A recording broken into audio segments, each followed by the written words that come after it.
আজি চতিয়া ৩ নং গাঁও পঞ্চায়ত আৰু চতিয়া ১ নং গাঁও পঞ্চায়তৰ সদস্যসকলে শপত গ্ৰহণ কৰে।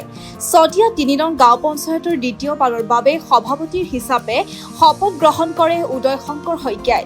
চতিয়া ১ নং গাঁও পঞ্চায়তৰ সভাপতি হিচাপে শপত গ্ৰহণ কৰে হাছিনা বেগমে। শপত গ্ৰহণৰ পিছতে চতিয়া নাট্য ভৱন আৰু চতিয়া ১ নং গাঁও পঞ্চায়তৰ পৃথকে দুখন বিশাল ৰাজহুৱা সভা অনুষ্ঠিত কৰা হয়। দুয়োখন সভাতে অংশগ্ৰহণ কৰি নদুৱাৰ সমষ্টিৰ বিধায়ক পদ্ম হাজৰিকাই কয়, কেন্দ্ৰীয় চৰকাৰৰ পৰা ৰাজ্য চৰকাৰ স্থানীয় নিকায় সমূহত বিজয় উল্লাসৰ বিপৰীতে কংগ্ৰেছ দলৰ চকুত চকু পানী।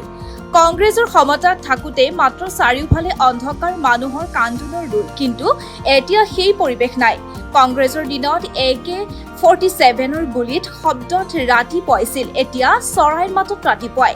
হাজৰিকাই কয়, একাংশ লোকে ইছলাম ধৰ্মাৱলম্বী লোকক একাংশ লোকে ভয় খুৱায়। ইছলাম ধৰ্মাৱলম্বী লোকসকলক নিৰ্ভৰ দি কয়, বিজেপি বাঘ সিংহ নহয়, খাই পেলাব।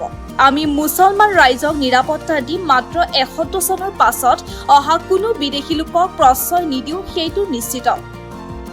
বিধায়ক পদ্ম হাজৰিকাই কয়, এইবাৰ পঞ্চায়তত এক পইচাৰ দুৰ্নীতি হ'বলৈ নিদিওঁ।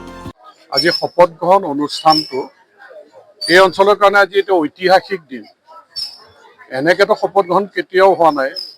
আজি হাজাৰৰ ওপৰ মানুহ গোট খাই আমাৰ হাছিনা বেগম পঞ্চায়ত সভানেত্ৰী গোটেই টীমটোক আশীৰ্বাদ দিছে আৰু মই উপস্থিত হৈ সঁচাকৈ আনন্দিত। মানুহৰ সঁচা মৰম চেনেহ, দলটোৰ প্ৰতি আস্থা বিশ্বাস, প্ৰধানমন্ত্ৰী নৰেন্দ্ৰ মোদী ডাঙৰীয়াৰ প্ৰতি, মুখ্যমন্ত্ৰী হিমন্ত বিশ্ব শৰ্মা ডাঙৰীয়াৰ প্ৰতি যি মানুহে আস্থা বিশ্বাস ৰাখিছে আমাৰ ভাৰতীয় জনতা পাৰ্টীৰ প্ৰতি, ভাৰতীয় জনতা পাৰ্টীক সকলোৱে যে আঁকোৱালি লৈছে, ই আমাৰ কাৰণে বৰ গৌৰৱৰ কথা। বিশেষকৈ ধৰ্মীয় সংখ্যালঘু অঞ্চলত এনেধৰণৰ আন্তৰিকতা আমি আচলতে অভিভূত হৈছোঁ, মানে যে এনেধৰণে আন্তৰিকতাৰে সহযোগিতা আগবঢ়াইছে। আৰু সকলোৱে ইয়াত বসবাস কৰা গোৰ্খা মানুহ, বিহাৰী মানুহ, আমাৰ হীৰা মানুহ, বেংগলী মানুহ, সকলো মানুহেই যথেষ্ট আন্তৰিকতাৰে ভাৰতীয় জনতা পাৰ্টীৰ দলটোক আঁকোৱালি লৈছে আৰু আমাৰ কেন্দ্ৰীয় চৰকাৰ, ৰাজ্য চৰকাৰ সকলো আঁচনি ইয়াত ভালকৈ কাৰ্যকৰী হ'ব। দুখীয়া মানুহে ঘৰ দুৱাৰ আৰম্ভ কৰি অৰুণোদয়ৰ পৰা যিখিনি সা সুবিধা পাব লাগে, মহিলা উদ্যমিতা আঁচনিৰ পৰা সকলো লাভ কৰিব।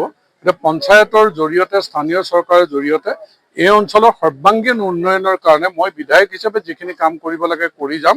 মই খালি ৰাইজৰ সহযোগিতা বিচাৰিছোঁ, ৰাইজে আশীৰ্বাদ কৰক, সহযোগিতা কৰক। এই অঞ্চলৰ এটা আমূল পৰিৱৰ্তন আহিব, ৰাস্তা পদূলি সকলোৰে ফালৰ পৰা, শিক্ষা ব্যৱস্থা, চিকিৎসা ব্যৱস্থা সকলোৰে ফালৰ পৰা এটা আমূল পৰিৱৰ্তন আহিব। ৰাইজে আশীৰ্বাদ কৰক, সহযোগিতা কৰক।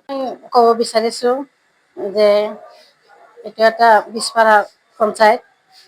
এই পঞ্চায়তত বহুতো সমস্যা আছে, বানপানীৰ সমস্যা, নিমনীয়াৰ সমস্যা, ৰাস্তা ঘাটৰ সমস্যা, স্কুল কলেজৰ সমস্যা। মই আশা কৰিছোঁ যে এই সমস্যাখিনি সমাধান কৰিব পাৰোঁ আৰু ইয়াৰে যাতে ৰাইজে মোক সহায় সহযোগিতা কৰে আৰু এই পঞ্চায়তৰ উন্নয়নমূলক কাম কাজখিনিও মই ভালভাৱে কৰিব বিচাৰিছোঁ, যাতে ৰাইজে মোক সহায় কৰে। আৰু বিধায়ক ছাৰক মই ধন্যবাদ জ্ঞাপন কৰিছোঁ আৰু ৰাইজে মোক ভাল পায় সেইকাৰণে আমাৰ বিনা প্ৰতিদ্বন্দ্বিতাত আজি ৱাৰ্ড সদস্যৰ পৰা পঞ্চায়ত সভানেত্ৰী হ'লোঁ আৰু বিধায়কৰ আশীৰ্বাদ বিচাৰিছোঁ আৰু যাতে মই এই পঞ্চায়তত যথেষ্ট কাম কাজ কৰিব পাৰোঁ, সুখে দুখে ৰাইজৰ লগত থাকিব পাৰোঁ আৰু মই ৰাইজৰ লগত সদায় জড়িত হৈ থাকিব পাৰোঁ। চতিয়াৰ পৰা শ্বহীদুল ইছলামৰ ৰিপৰ্ট, JBP ভাৰত।